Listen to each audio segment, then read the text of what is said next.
Sebab murid pergi sekolah. Nak main?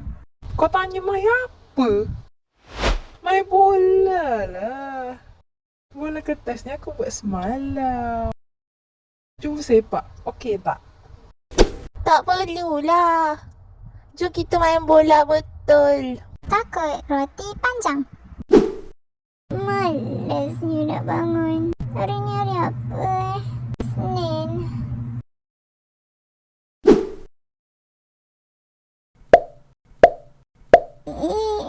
Isnin malas. Tapi kalau tak pergi sekolah kena rotan. Dah bangun ke belum budak seorang tu? PJ, kau ni kalau hari ada PJ je datang. Besar nanti jadi atlet tak? Tamat. Korang datang sekolah sebab apa? Nak belajar? Wow!